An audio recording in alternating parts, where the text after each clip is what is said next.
DPI Tamil News. Vaikunta ஏகாதசியை முன்னிட்டு தருமபுரி பெருமாள் கோவிலில் சொர்க்கவாசல் நேற்று திறக்கப்பட்டது. இந்த சொர்க்கவாசல் காட்சியை காண ஏராளமான பக்தர்கள் மற்றும் பொதுமக்கள் கலந்து கொண்டு சுவாமியை தரிசித்தனர்.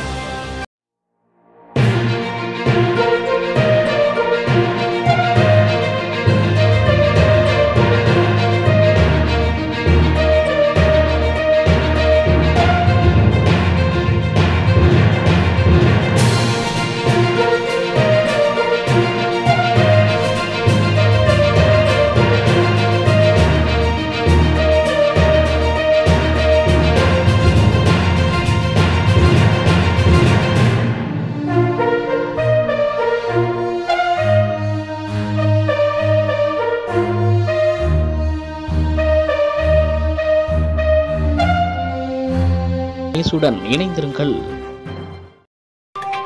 உண்மை குரல் செய்திகள் உடனுக்குடன் தெரிந்து கொள்ள DPI தமிழ் நியூஸ் இணைந்திருங்கள்.